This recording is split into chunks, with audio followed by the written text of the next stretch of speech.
What's the football department look like at this time of year? Thanks, Tom. Look, the footy department's pretty quiet at the moment. We've got a lot of our players away on breaks, which is great. But it's also an opportunity for some of our coaches and our staff to get a break after what was a pretty intense season and a long season, going all the way through to the final day. So it's quieter than normal.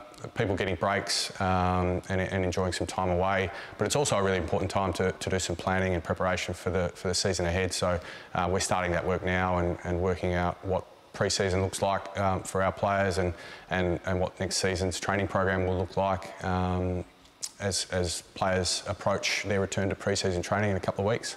I've already noticed some players trickling back into the gym before they need to be. That's a pretty good sign. Yeah, I think a lot of them have been away on breaks. Some have gone overseas, some have gone home, interstate, but gradually trickling back and working on their own individual training programs. And it's great to see them in and around the place. I think they're all looking forward to getting back in a couple of weeks.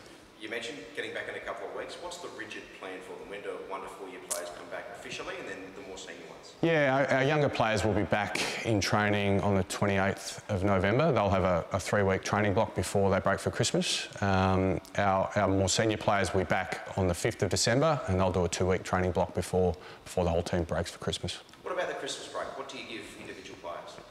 Oh, look, our high performance team will provide individual programs for the guys to tick over during their break. It's a really important time for the guys to get home and spend time with family, but it's also really important that they maintain and bank some of the gains that they've made through the pre-season. So they'll be working away on their individual programs. Often they train together in small groups on their breaks, but balance that against some really important time away from the club. Looking ahead to 2023, quite a few changes in the coaching department as well. Yeah, we have had a bit of change across the off-season. Jeremy Laidler obviously took up an opportunity at the Giants in a line coaching role. Jeremy's done a wonderful apprenticeship with us as a development coach and a coach of our VFL team. He's made a huge contribution and helped to develop a number of our young players. So we're really pleased to see him step up and continue his career. But what that does is create some change in our coaching ranks, and we're pleased to be able to announce that Damien Truslove will come on board as our VFL coach commencing in pre-season. We've also appointed a new development coach in Amon Buchanan, past player at the club and premiership player, so really excited about welcoming him back to the club. And we've also made an appointment in our academy. Mark McVeigh will join as our head coach in our male boys talent pathway. So really excited about those appointments, and I think they'll have a really big impact on the club. And the draft coming up in a couple of weeks' time, what's the preparation look like ahead of that?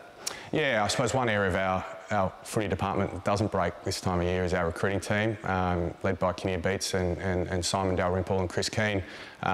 Those guys are working really hard at the moment, doing some research and preparation for the national draft in a couple of weeks. Obviously, we had the trade period a few weeks ago. We brought in Aaron Francis, which was a terrific result for the club. We think he adds real flexibility at potentially both ends of the ground. But our attention well and truly focuses on the national draft coming up in a couple of weeks.